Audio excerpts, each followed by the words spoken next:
तो मूवी की स्टार्टिंग में हम लोकी को देखते हैं जो कॉस्मिक क्यूब के बारे में किसी से बात कर रहा होता है, क्योंकि वो कॉस्मिक क्यूब को जमीन पर ले जाकर कोई पोर्टल यानी रास्ता खोलने वाला था जिससे थेनस की आर्मी यहाँ पर आ सके, और ये डील डन हो जाती है। अब हम शील्ड एजेंसी का सीन देखते हैं।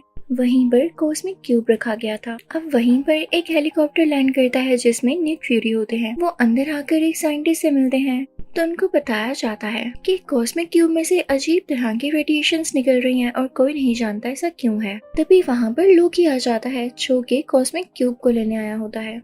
सब लोग फौरन से कॉस्मिक क्यूब को गार्ड करने लगते हैं, लेकिन लोकी अपनी पावर्स का यूज करते हुए उन्हें दूर दूर गिरा देता है और कॉस्मिक क्यूब उठाकर भागने लगता है। निक फ्यूरी पीछे से उसे शूट कर रहा होता है और उसके पीछे कार्स में कुछ लोग जाते हैं, लेकिन वो भागने में कामयाब हो जाता है। अब निक फ्यूरी वहाँ के लोगों से कहते हैं कि हमें द एवेंजर्स की टीम बनानी होगी, हमें कॉस्मिक क्यूब को दोबारा से पाना होगा। अब यहाँ पर हमें एक और बात पता चलती है कि शील्ड एजेंसी ने थैनोस और उसके लोगों से लड़ने के लिए एक बहुत ही ज्यादा पावरफुल वेपन बनाया होता है जो कि कॉस्मिक क्यूब की एनर्जी से ही बना था।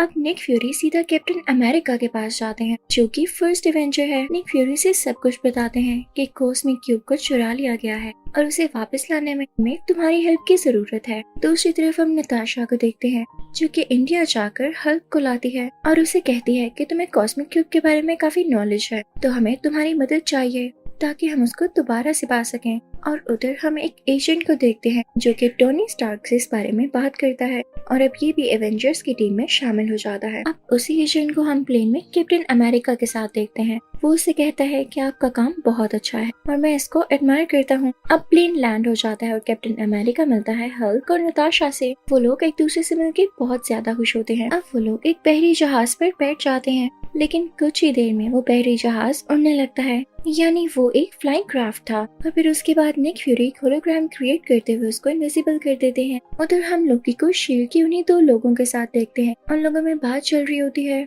कि कॉस्मिक क्यूब बहुत ज्यादा पावरफुल है, हम इसे तब तक कंट्रोल नहीं कर सकेंगे जब तक इसकी रेडिएशंस थोड़ी कम न कर लें। और ऐसा एलिमेंट है जिसका नाम इरेडियम है और वो हमें जर्मनी से मिलेगा। तो लोकी और शील्ड का एक आदमी डिसाइड करते हैं कि वो लोग जर्मनी जाएंगे और वो लोग वहाँ चले भी जाते हैं। उधर निक फ्यूरी को पता चल जाता है कि लोकी और दूसरा आदमी जर्मनी पहुंच चुके हैं, तो कैप्टन अमेरिका से कहता है कि फौरन से अपना सूट तैयार कर लो। अब कैप्टन अमेरिका अपना नया आउटफिट पहन कर आता है। उधर हम जर्मनी का सीन देखते हैं जहाँ पर काफी अच्छी पार्टी हो रही होती है। वहाँ पर वहाँ के कमांडर भी होते हैं। तो तभी वहाँ पर एंट्री होती है लोकी की, जो अपनी स्टिक से सबको मारता जाता है और कमांडर को गले से पकड़ते हुए एक जगह पर लेटाता है और उसकी आंख का होलोग्राम स्कैन करता है और उसे अपने साथी तक भेज देता है। और ऐसा उसने इसलिए किया ताकि कमांडर की आंख को स्कैन करते हुए उसका साथी इरेडियम को हासिल कर ले। उसका साथी जल्दी ऐसा कर लेता है, वहाँ से चला जाता है, लेकिन लोकी इधर ही होता है क्योंकि वो चाहता था कि वो सब लोगों के सामने अपनी पावर दिखाए और सब लोग उसे स्ट्रॉन्ग समझें और उसके बाद वो इन पर रूल कर सके। लोकी उन सब से कहता है कि मेरे सामने झुक जाओ, लेकिन तभी क्राउड में से एक बूढ़ा आदमी बोलता है कि हम तुम्हारे सामने कभी भी नहीं झुकेंगे। तो लोकी अपनी मैजिक स्टिक से कुछ एनर्जी निकालता है और उस पर फेंकता है, लेकिन इससे पहले कि वो उस बूढ़े आदमी को टच होती और वो मारा जाता, कैप्टन अमेरिका वहाँ पर पहुंचकर अपनी शील्ड आगे कर देता है जिससे वो बूढ़ा आदमी बच जाता है। वहाँ पर कैप्टन अमेरिका लोकी से कहता है कि तुम्हारी भूल है कि ये लोग तुम्हारे सामने झुकेंगे। सब जानते हैं कि तुम कैसे हो और तुम डिजर्व ही नहीं करते कि इस दुनिया पर रूल कर सको। ये सुन के लोकी को गुस्सा आ जाता है और यहाँ पर भी वो अपनी मैजिकल स्टिक का यूज करने लगता है, लेकिन तभी कैप्टन अमेरिका दोबारा से अपनी शील्ड आगे कर लेता है और वही शील्ड उस लोकी की तरफ फेंकता है, लेकिन लोकी उस पर दोबारा से अटैक करने लगता है। तो कैप्टन अमेरिका रूल होते हुए पीछे जाता है। लोकी अपनी स्टिक से कैप्टन अमेरिका को काफी ज्यादा हिट कर रहा होता है और कैप्टन अमेरिका भी खुद को डिफेंड कर रहा होता है। तभी वहाँ पर एंट्री होती है आयरन मैन की, जिसको देखकर लोकी घबरा जाता है कि अब तो ये दो लोग हैं और मैं इनसे कैसे लड़ूंगा। तो वो फौरन से उनके साथ जाने के लिए तैयार हो जाता है। अब ये दोनों लोकी को अपने साथ ले जाते हैं। अभी आयरन मैन अपने कुछ लोगों के साथ बातें कर ही रहा होता है कि ये लोग यानी लोकी और उसके साथ ही जर्मनी इसलिए आए थे ताकि इरेडियम को पा सके, क्योंकि कॉस्मिक क्यूब को कंट्रोल करना इतनी आसान बात नहीं है। और सिर्फ यही नहीं, उसको एक्टिवेट करने के लिए या उसको यूज करने के लिए इन्हें बहुत सारे टेम्परेचर की जरूरत है और इतना टेम्परेचर उनको जर्मनी में मौजूद एक टावर पर मिलेगा। दूसरी तरफ हम लोकी को देखते हैं जो कि यूं ही नहीं सरेंडर करके इस एयरक्राफ्ट में आया होता, बल्कि इसके पीछे भी उसकी बहुत बड़ी प्लानिंग होती है। वो इनफैक्ट इनकी एयरक्राफ्ट को डिस्ट्रॉय करने आया था ताकि एवेंजर्स के हाथ में कुछ भी ना रहे और वो यहाँ से सेफली एस्केप कर जाए। वो अपने साथी को ऑर्डर्स देता है, वो भी अपने साथियों को लेके इस एयरक्राफ्ट के पास एक और प्लेन में आ जाता है और फिर इस एयरक्राफ्ट के इंजन में एरो मारता है जिससे उसमें आग लगने लगती है। इसकी वजह से पूरा का पूरा एयरक्राफ्ट नीचे गिरने लगता है, लेकिन आयरन मैन जाकर उस इंजन को संभालता है और उसे दोबारा से ऊपर करने की कोशिश करता है, जो कि बहुत हार्ड काम था। अब लोकी के साथ ही उस जगह जाते हैं जहाँ पर लोकी कैद था। उसका दरवाजा खोलकर उसे फ्री करवाने लगते हैं कि तभी वहाँ पर थोर आ जाता है। अब थोर उसी दरवाजे को तोड़ता हुआ अंदर जाता है, लेकिन लोकी फौरन से वहाँ पर आ जाता है और खुद बाहर निकलते हुए थोर को अंदर ही बंद कर देता है। इस बात का पता जब एजेंट को चलता है तो वही एडवांस वेपन निकालते हैं जो उन्होंने कॉस्मिक क्यूब की एनर्जी से बनाया होता है और उससे वो लोकी की तरफ शूट करने ही वाले होते हैं कि तभी उनसे पहले लोकी उनके पीछे आ जाता है और पीछे से अपनी मैजिकल स्टिक उनके आर पार करते हुए उनको काफी जख्मी कर देता है। उधर हम नताशा को देखते हैं जो कि लोकी के एक साथी को बहुत जोर से पंच मारती है जिससे वो नीचे जमीन पर गिर जाता है और उधर हम लोकी को यहाँ से एस्केप करता हुआ देखते हैं। वो टावर पर पहुंच जाता है और तो और वहाँ पर मौजूद एक मशीन में उसने कॉस्मिक क्यूब लगा भी दिया था। उधर हम सब एवेंजर्स को एक साथ देखते हैं तो निक फ्यूरी उन्हें बताते हैं कि हमने अपने एजेंट को खो दिया है जो कि कुछ देर पहले उसी स्टिक से जख्मी हुए। सब काफी उदास हो जाते हैं तो आयरन मैन कहता है हमें कैलिफोर्निया में मेरी इंडस्ट्री जाना चाहिए। अब ये सब लोग कैलिफोर्निया पहुंच जाते हैं, लेकिन बुरी बात ये होती है कि कॉस्मिक क्यूब की वजह से पोर्टल खोल दिया गया था और थैनोस की सारी आर्मी यहाँ पे पहुंच जाती है। यहाँ पे सब एवेंजर्स एक साथ हो चुके होते हैं और खल भी गुस्सा करके अपने असली रूप में आ जाता है, जिसके बाद वो उस आर्मी की बस को एक पंच मारता है और उसे फौरन से डिस्ट्रॉय कर देता है। ये सब काफी परेशान होते हैं कि पोर्टल को बंद कैसे किया जाए। तभी निक फ्यूरी को कुछ डायरेक्टर्स की कॉल आती है और वो कहते हैं कि अगर आप लोग इस पोर्टल को बंद नहीं कर पा रहे तो हमारे पास आखिरी ऑप्शन यही है कि हम इस पूरी सिटी को मिसाइल के साथ उड़ा दें और वो मिसाइल जल्द ही इधर आ रहा होगा। आप लोग अपनी जान बचा के रखिएगा। अब निक फ्यूरी ये बात आयरन मैन को बताते हैं। हमारे पास सिर्फ 2.5 मिनट्स हैं, यानी 2.5 मिनट है।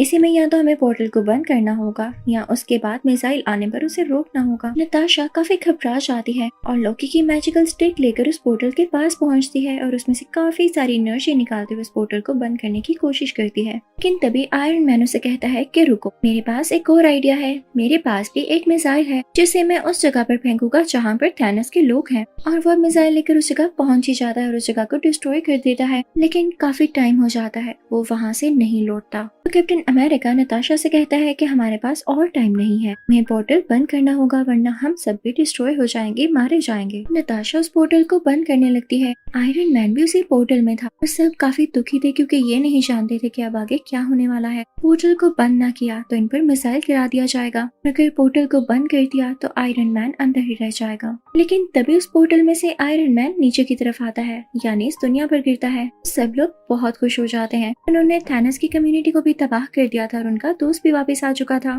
तो सब उन लोगों को काफी अप्रिशिएट करते हैं। अभी सब एवेंजर्स मिलकर उसी टावर तक जाते हैं, यहाँ पर लोकी को पकड़ लिया जाता है। फिर हम देखते हैं कि थोर लोकी को लेता है और साथ कॉस्मिक क्यूब को भी। उसे अपने साथ लेकर अपने रहने की जगह यानी एस्गार्ड तक पहुंच जाता है, जो कि हमने मूवी थोर में भी देखा था। तो इस मूवी एवेंजर्स के पार्ट 1 के एंडिंग सीन में हम देखते हैं कि एक आदमी थैनोस से कह रहा होता है, जमीन के लोग बहुत पावरफुल हैं, हमें इनसे लड़ने के लिए और ज्यादा स्ट्रॉन्ग होना होगा। तभी यहाँ पर थैनोस एक स्माइल पास करता है, यानी उस चीज के लिए भी तैयार है। तो अब मैं आपको एक्सप्लेन करूंगी एवेंजर्स का पार्ट 2। तो इस मूवी के स्टार्टिंग में हम सब एवेंजर्स को देखते हैं जो कि हाइड्रा की बेस पर अटैक करने जा रहे होते हैं, क्योंकि हाइड्रा का लीडर काफी अजीब एक्सपेरिमेंट्स कर रहा था। उसके पास एक सेप्टर होता है, एक ऐसी स्टिक जिसके अंदर जेम लगा हुआ है। एमसीयू के पहले पार्ट्स में आपने इसको जरूर देखा होगा। तो अब एक्सपेरिमेंट्स कुछ ऐसे थे कि वो कुछ इंसानों पर इस सेप्टर को यूज करते हुए उनमें कुछ एनर्जीज डाल देता था ताकि वो उसके लिए लोगों से लड़ सकें, इवन एवेंजर्स से भी। तो उसका नेक्स्ट टारगेट एवेंजर्स ही थे। वो 2 बहन भाइयों को चूज करता है जो कि ट्विंस होते हैं। हाइड्रा का लीडर इन पर एक्सपेरिमेंट कर चुका था और अब इनमें काफी एनर्जीज थी। अब वो लड़की जिस पर एक्सपेरिमेंट किया गया होता है वो आयरन मैन के पास जाती है और अपने हाथों से कुछ एनर्जीज निकालकर उसको हिप्नोटाइज करने लगती है और उसका भाई जाता है कैप्टन अमेरिका के सामने ताकि उस पर अटैक कर सके। अब यहाँ पर सीन चेंज चेंज होता है और हम देखते हैं कि ये लोग जब हाइड्रा बेस पर गए थे इन्होंने उन लोगों को हरा दिया था और ये लोग सेप्टर ही लेने गए थे। आयरन मैन उस सेप्टर को हासिल कर चुका होता है और अब आता है अपनी लैब में। यहाँ पे हल्क यानी ब्रूस उसके साथ ही होता है। वो लोग ये प्लान करते हैं कि वो लोग इस सेप्टर पर एक्सपेरिमेंट करेंगे और पता लगाएंगे कि इतना खतरनाक कैसे है। अब यहाँ पर आयरन मैन और हल्क को बहुत ही खास बात पता चलती है कि इस स्टिक में जो जेम लगा हुआ है वो खुद सोच समझ सकता है, यानी उसमें सोचने की एबिलिटी है, यानी वो खुद ही पावर और एनर्जी जनरेट कर सकता है। तो आयरन मैन और हल्क फौरन से उसके इर्द गिर्द एक डिफेंस लेयर बनाते हैं ताकि वो वहाँ की चीजों को स्कैन न कर सके और ना ही कुछ डैमेज दे सके। लेकिन उन लोगों का ये प्लान फेल हो जाता है क्योंकि ये एनर्जी पहले ही बाकी इलेक्ट्रॉनिक्स तक पहुंच चुकी थी और उन्हें स्कैन करने लगती है। वहाँ पर आयरन मैन का एक और पर्सनल कंप्यूटर होता है जो कि खुद की इंटेलिजेंस रखता था। वो अपने अंदर से रेस निकालने लगता है और सेप्टर से लड़ने लगता है ताकि वो बाकी इलेक्ट्रॉनिक्स को डैमेज न कर सके और ना ही उन्हें रीड कर सके। लेकिन सेप्टर भी अपने अंदर से रेस निकालकर उस कंप्यूटर को डिस्ट्रॉय कर देता है और इसके बाद सेप्टर यहाँ से किसी दूसरे इलेक्ट्रॉनिक में शिफ्ट होकर भाग जाता है। सेप्टर वहाँ से निकलते हुए उस पूरे टावर को डिस्ट्रॉय कर देता है। इसके बाद वो हाइड्रा बेस जाता है ताकि थोड़ा बहुत खुद को रिकवर कर सके और अपनी एनर्जीज को एनहांस कर सके। यहाँ पे हम देखते हैं कि सेप्टर अपनी बॉडी को काफी ज्यादा ट्रांसफॉर्म कर चुका होता है और वो अब एक रोबोटिक फॉर्म में आ जाता है जिसका नाम है अल्ट्रॉन। अल्ट्रॉन उन्हीं ट्विंस के पास जाता है। वो उनसे कहता है कि तुम मेरी आर्मी में शामिल हो जाओ, हम आयरन मैन और बाकी एवेंजर्स के खिलाफ लड़ेंगे। तो वो ट्विंस भी फौरन से मान जाते हैं क्योंकि वो कहते हैं कि आयरन मैन ने मेरे पेरेंट्स की जान ली थी। अब ये लोग सीधा जाते हैं एक वेपन डीलर के पास जो कि बहुत ही ज्यादा एडवांस वेपन्स बनाया करता था। अल्ट्रॉन उससे अपने लिए भी वेपन बनाने का कहता है लेकिन वो उसे बहुत सारे पैसों की डिमांड करता है। अब अल्ट्रॉन के पास ये पावर्स थी कि वो किसी भी अकाउंट से पैसे निकाल कर इसके अकाउंट में ट्रांसफर कर सकता था, तो वो अभी भी ऐसे ही करता है। और वो जो चीज होती है उसका नाम वाइब्रेनियम होता है, वही मेटल जिससे कैप्टन अमेरिका की शील्ड बनाई गई है और ये बहुत ज्यादा स्ट्रॉन्ग है। अब ये दोनों ट्विंस पहुंच जाते हैं एवेंजर्स के पास क्योंकि अब ये दोनों काफी ज्यादा स्ट्रॉन्ग थे और इनमें टेलीकाइनेटिक पावर्स भी थी जिनसे ये दूसरों लोगों के माइंड को कंट्रोल कर सकते थे। तो ये जाकर हल्क के माइंड को कंट्रोल कर लेते हैं और उसमें ये फीड कर देते हैं कि तुम्हें तुम्हारी अपनी टीम ही मारना चाहती है। तो वो गुस्से में आ जाता है और इनसिक्योर भी फील करने लगता है, तो वो अपनी ही टीम को खत्म करने के लिए आगे बढ़ता है। अब हल्क क्योंकि बहुत ज्यादा पावरफुल था तो आयरन मैन भी अपना नया सूट पहन आता है जो कि उसने पहले से तैयार कर रखा था और ये सिर्फ और सिर्फ हल्क को कंट्रोल करने के लिए था क्योंकि उसने सब कुछ फोर्स ही कर लिया था, यानी वो पहले से जान चुका था कि हल्क एक न एक दिन ऐसा जरूर करेगा क्योंकि उसके दिमाग में ये चीज फीड कर दी जाएगी। अब यहाँ पर उन दोनों में काफी हैवी फाइट स्टार्ट होती है। हल्क यहाँ पर एक गाड़ी उठाकर आयरन मैन की तरफ फेंकता है जो कि सीधा उसे हिट करती है। आयरन मैन पीछे की तरफ गिरता है और फौरन से आगे बढ़ता है और हल्क को उठाते हुए दूसरी तरफ फेंकता है, लेकिन हल्क क्योंकि बहुत ज्यादा गुस्से वाला था तो वो एक रोड लेकर आयरन मैन के बाजू के आर पार कर देता है जिससे उसका सूट डैमेज हो जाता है। उसका हाथ टूटकर नीचे गिर जाता है, लेकिन तभी आयरन मैन जेट लाइट को एक सिग्नल देता है तो उसका नया हाथ वहाँ से आ जाता है और उसके साथ जुड़ जाता है और अब उसके हाथों से फायर निकलने लगती है और वो सीधा हल्क की तरफ फेंकने लगता है। हल्क फौरन से उसकी तरफ बढ़ता है और उसे पंच मारने ही वाला होता है कि आयरन मैन उसका हाथ पकड़ लेता है और अब यहाँ पर दोनों ही एक दूसरे को रोकने की कोशिश कर रहे होते हैं और अब यहाँ पर आयरन मैन हल्क को जोर जोर से जमीन के साथ मारता है। यहाँ पर सब लोग काफी डर जाते हैं कि एवेंजर्स तो खुद ही से लड़ रहे हैं, हमारी क्या प्रोटेक्शन करेंगे। अब ये सारे एवेंजर्स और इनके लीडर्स डिसाइड करते हैं कि हम अपने बेस चेंज कर लेंगे क्योंकि यहाँ के लोग अब इनको अच्छा नहीं समझते। ये लोग होकाई के घर जाते हैं जो कि इन्हीं का मेंबर था, लेकिन पिछले पार्ट में लोकी ने उसे अपना साथी बना लिया था। अब यहाँ पर थोर एक और आदमी से मिलता है, वो भी इन्हीं का मेंबर था और लोकी का साथी बन चुका था,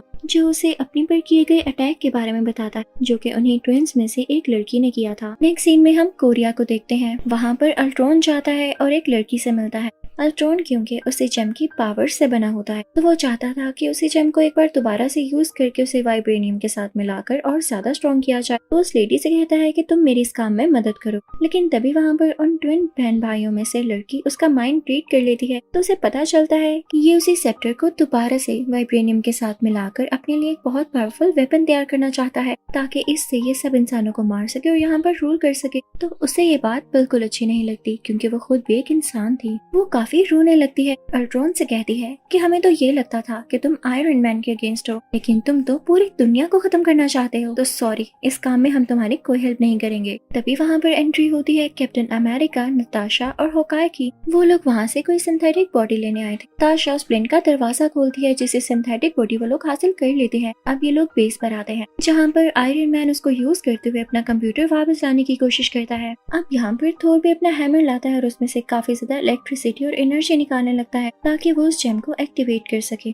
तो उसे पता चलता है कि ये जेम कोई आम जेम नहीं, बल्कि ये 6 इन्फिनिटी स्टोन्स में से एक स्टोन है। और तभी यहाँ पर जनरेट होता है एक और कैरेक्टर जिसका नाम है विजन, और ये इसी स्टोन से बना है।